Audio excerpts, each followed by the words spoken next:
मदन लाल शर्मा जी, मैं एक बार ERCP के कार्यक्रम में चला गया था इनके साथ, तो मैंने कहा कि जल का भय से रिश्ता है। तो इन्होंने जो 3 माह के अंदर पानी लेकर आए राजस्थान में, मैंने कहा भय से भगवान भी होता है, भय से भागीरथ भी होता है, भय से भारतीय जनता पार्टी भी होता है और भय से बजरंगलाल भी। तो राजस्थान के भागीरथी बनकर माननीय मोदी जी के नेतृत्व में कई ऐतिहासिक आपके नेतृत्व में काम हुए हैं। यहाँ उपस्थित राजस्थान सरकार के माननीय मंत्रीगण श्री बाबूलाल खराड़ी जी, हेमंत मीणा जी, गौतम जी दत्त जी, पार्टी के प्रदेश के महामंत्री दामोदर अग्रवाल जी, श्रवण सिंह जी, प्रदेश के उपाध्यक्ष माननीय प्रभुलाल जी, किसी का माननीय चुनीलाल जी जो राज्यसभा में अपर हाउस के मेंबर बने हैं, चुनीलाल गरासिया जी, हमारे वरिष्ठ नेता आदरणीय श्रीचंद जी भाई साहब, और जो अभी अभी मुझे ध्यान है आप लोग लास्ट में महेंद्र जी से एक थोड़ा शब्द ये तो गलती से बोल गए लेकिन आपने सुन लिया था। वो धीरे धीरे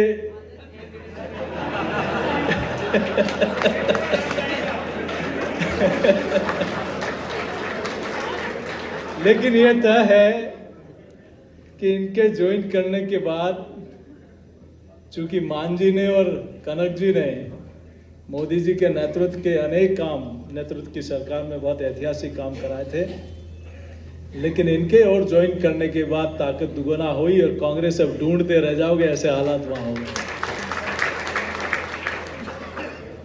महेंद्रजीत मालविया जी और उदयपुर के हमारे प्रत्याशी मन्नालाल जी, हमारे प्रदेश के मंत्रीगण, पदाधिकारीगण, सभी हमारे माननीय विधायकगण, सभी पूर्व विधायकगण, पार्टी के सभी माननीय अध्यक्षगण, सभी प्रभारीगण, सभी संभाग के, लोकसभा के कोऑर्डिनेटर इंचार्ज और यहाँ उपस्थित तीनों लोकसभा में फिर एक बार मोदी सरकार तीनों लोकसभाओं को प्रचंड बहुमत से आशीर्वाद देकर 25 में से 3 कमल यहां से भेजने वाले देवतुल्य कार्यकर्ता बंधु। माननीय मुख्यमंत्री जी, मैं इस मेवाड़ की धरा पर आपका स्वागत और अभिनंदन करता हूं। ये वो धरती है जो वीरता और शौर्यता के लिए जानी जाती है। जो प्रतीक चिन्ह दिया था वीर शिरोमणि महाराणा प्रताप का, मानगढ़ धाम की चर्चा आई थी, मांझी महाराज की, मावजी महाराज की चर्चा आई थी, गोविंद गुरु की बात आई थी। ये एक ऐतिहासिक स्थान है जिसको आज भी इतिहास के पन्नों पर स्वर्णिम अक्षरों में दर्ज किया जाता है। और ये धरती शक्ति की धरती भी है। ये धरती मीरा, पन्ना, पद्मावती, ये धरती हाड़ी रानी की धरती भी है, जहां देवतुल्य नारी शक्तियों का इतिहास आज भी मेवाड़ के इतिहास में नहीं, देश के इतिहास में अंकित है। और ये मेवाड़ की धरा पर ये मेवाड़ की जनता ये विश्वास दिलाती है कि जो लोग शक्ति को खत्म करने की बात कर रहे थे वो कान खोलकर सुन ले। खिलजी और गजनवी भी आया था, वो भी मुंह की खानी पड़ी और फिर से आपने शक्ति के सामने कहा कि शक्ति को खत्म करेंगे। ये मेवाड़ की शक्ति की भूमि है, राजस्थान की शक्ति की भूमि आपको ऐसा सबक सिखाएगी कि जीवन में कभी कांग्रेस फिर से मुंह उठाकर नहीं देख पाएगी। आज हम सब लोग देखते हैं कि पिछले 10 वर्षों के कालखंड में आदरणीय नरेंद्र मोदी जी ने, आपने तो इतने सालों तक नारे दिए,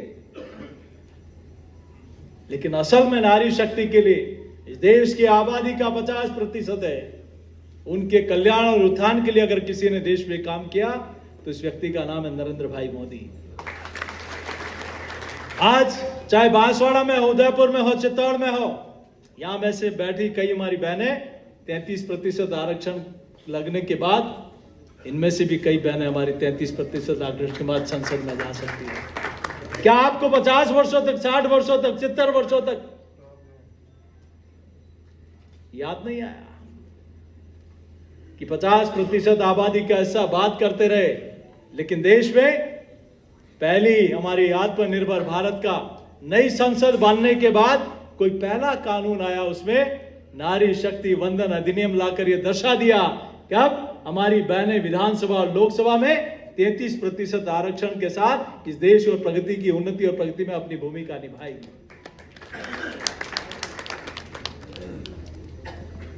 चूंकि ये सांगठनिक बैठक है, इसमें आगामी कार्य योजना को लेकर चर्चा होनी है।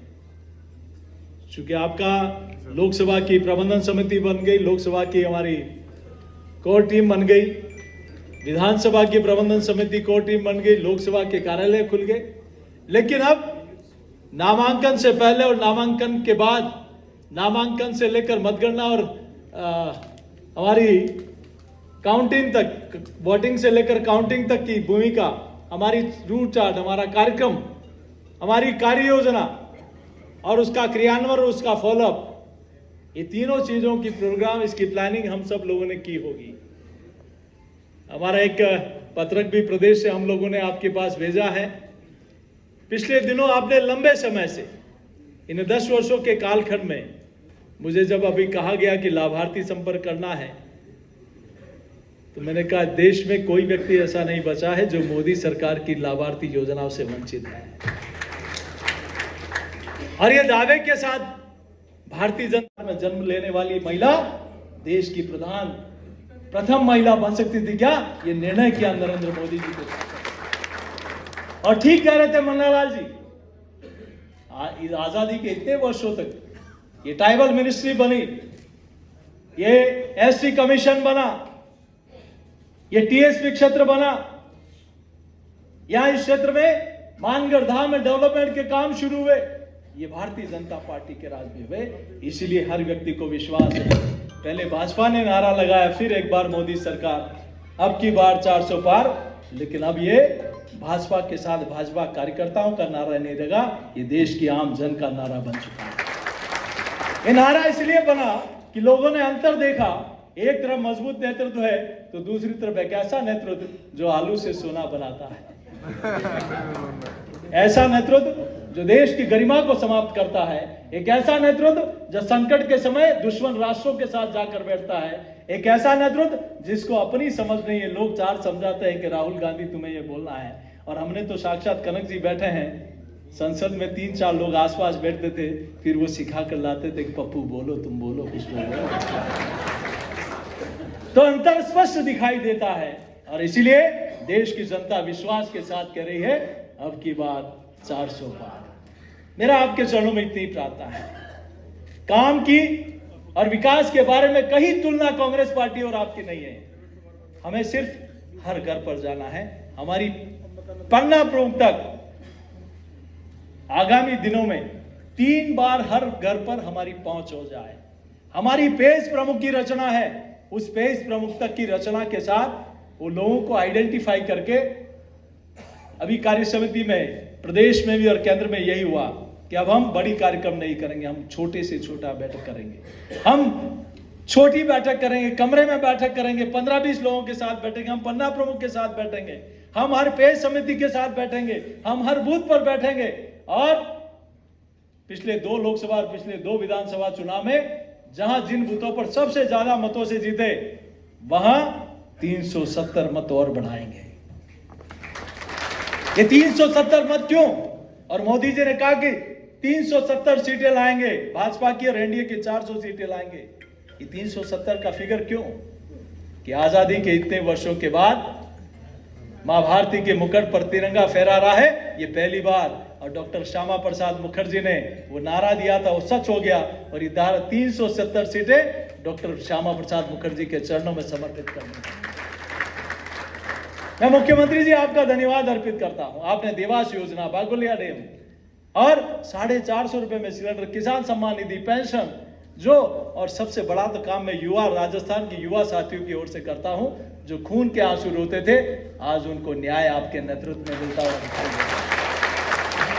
वो अपराधी दुनिया के किसी देश में बैठा है, उसको एसओजी पहले भी थी, लेकिन वो एसओजी ऐसी थी जो बिना दांतों की थी, और आपने तो वो ताकत दे दी कि जाइए राजस्थान के युवाओं के साथ जिन्होंने कुठाराघात किया है उनको कोठरी में डाल दीजिए, चाहे कितना ही बड़ा क्यों नहीं हो। ये होता है युवाओं के प्रति, गरीब के प्रति, किसान के प्रति दर्द। और आपने, आपके नेतृत्व में मैं स्पष्ट कहना चाहता हूं कि जो फैसले हुए, जो काम हुए, वो ऐतिहासिक है। 3-4 काम मैं आपके बीच में कहते हुए अपनी बात को समाप्त करूंगा। आने वाले दिनों में होली का त्योहार आने वाला है, होली मिलन समारोह, ज्योतिबा फूले जयंती आने वाली है, उसको लेकर हमारा प्रोग्राम पहले से हो। आने वाले दिनों में हमारे बाबा साहब जयंती आने वाली 14 अप्रैल को, उसकी अभी से व्रत रचना की हमारी किस बस्ती में हम लोग जाएंगे, कौन जाएगा, कौन किससे संपर्क करेगा, बस्ती वाइज हमारी कार्य योजना बन जाए। और 6 अप्रैल को, जरा जोर से बोलो, पार्टी का स्थापना दिवस है। हर घर पर भारतीय जनता पार्टी का ध्वज लगे और हर घर के दरवाजे पर मोदी जी का स्टिकर लगे। इस ध्येय के साथ 6 अप्रैल को सुबह से शाम तक हम हर घर ढाणी तक पहुंचेंगे, इसकी कार्य योजना बने। और 19 तारीख को 16 तारीख हमारी रामनवमी, नवरात्रि के बाद रामनवमी है। अभी मुझे कोई कह रहे थे, प्रभुलाल जी,